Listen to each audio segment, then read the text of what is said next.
Assalamualaikum warahmatullahi wabarakatuh. Perkenalkan, saya Rakanto Bagus Faisal dengan NIM 2482130110. Sini saya akan mengerjakan tugas mata kuliah Ekonomi Islam Global. Sini saya akan membawakan materi tentang pasar global dan peran ekonomi Islamnya. Di era globalisasi ini, perekonomian dunia semakin terhubung. Perdagangan barang dan jasa tidak lagi terbatas pada suatu negara saja, melainkan mencakup berbagai belahan dunia. Ekonomi Islam ini dengan prinsip keadilan dan keberlanjutan seperti produk halal, keuangan syariah, dan pariwisata halal kini semakin diminati tidak hanya oleh muslim, tapi juga masyarakat global yang mencari etika dalam bisnis.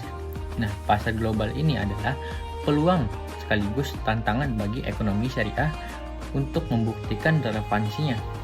Selanjutnya, definisi dan karakteristiknya. Pasar global ini pemasarannya berskala internasional, berorientasi geosentris, menggunakan aset dan pengalaman ke seluruh dunia.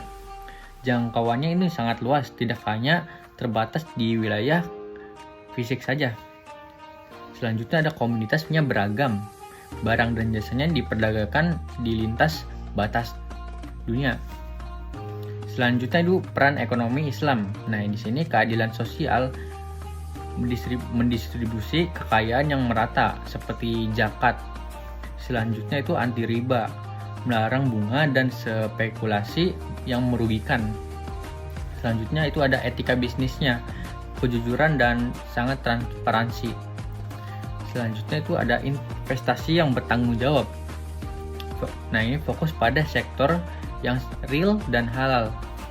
Selanjutnya itu ada potensi ekonomi Islam global, yang dimana ini meliputi sektor makanan, fashion, pariwisata halal, dan hingga kosmetik halal.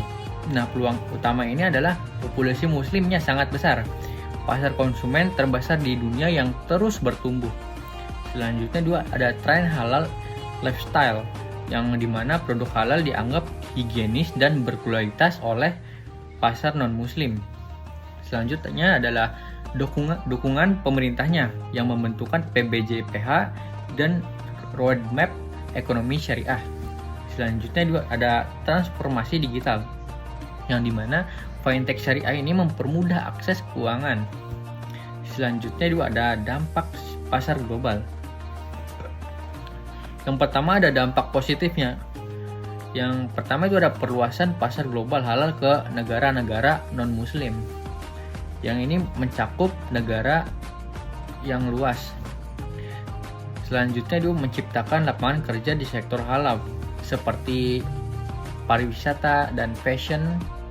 Selanjutnya itu adalah mendorong regulasi yang menjamin produk halal seperti sertifikasi halal. Selanjutnya itu ada peningkatan kualitas UMKM untuk memenuhi standar ekspor. Nah, tapi dampak negatifnya itu ada persaingannya sangat ketat dengan negara yang ekosistemnya halal lebih mempan seperti Malaysia, UEFA, dan lain-lain. Selanjutnya itu ada perbedaan standar sertifikasi halal antar negara yang menghambat ekspornya. Selanjutnya itu keterbatasan modal dan teknologi UMKM lokal. Selanjutnya itu ada hambatan struktural. Yang pertama didominasi kapitalis, yang dimana sistem ekonomi dunia ini masih didominasi kapitalisme. Banyak negara muslim masih tergantung pada sistem konvensional daripada syariahnya. Selanjutnya ada kendala teknis, yang dimana masalah pajak ganda pada transaksi syariah, jaringan layanan terbatas, dan kekurangnya SDM yang kompeten di bidang ekonomi Islam.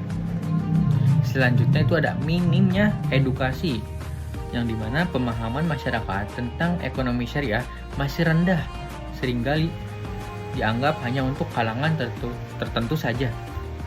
Nah, di sini ada strategi menghadapi globalisasi, yang dimana penguasaan teknologi ini sangat penting, dimana inovasi digital dan fintech untuk efisiensi dan jangkauan pasar yang lebih luas. Selanjutnya dengan mengembangkan UMKM. memberdayakan ekonomi kerakyatan melalui akses modal seperti pelatihan dan pemasaran digital. Selanjutnya, tentang kualitas SDM-nya. Dengan mencetak tenaga profesional yang menguasai manajemen modern, sekaligus paham prinsip syariah. Selanjutnya itu ada pertumbuhan sektor halal utama.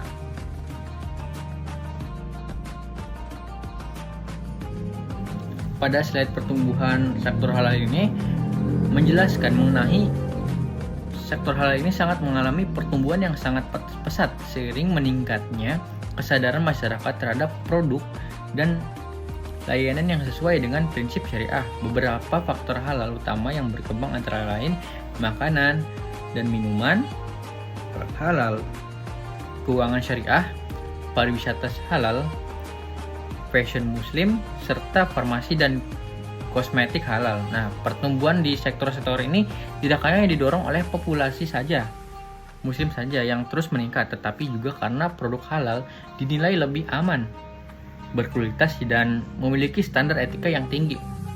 Nah, oleh karena itu, sektor halal menjadi peluang besar dan pasar global dan berkontribusi signifikan dalam pertumbuhan ekonomi, baik di negara muslim maupun non-muslim. Jadi, kesimpulannya itu pasar global ini sedang bermata dua. Ia membuka akses luas bagi produk halal, namun menuntut standar kompetensi yang tinggi.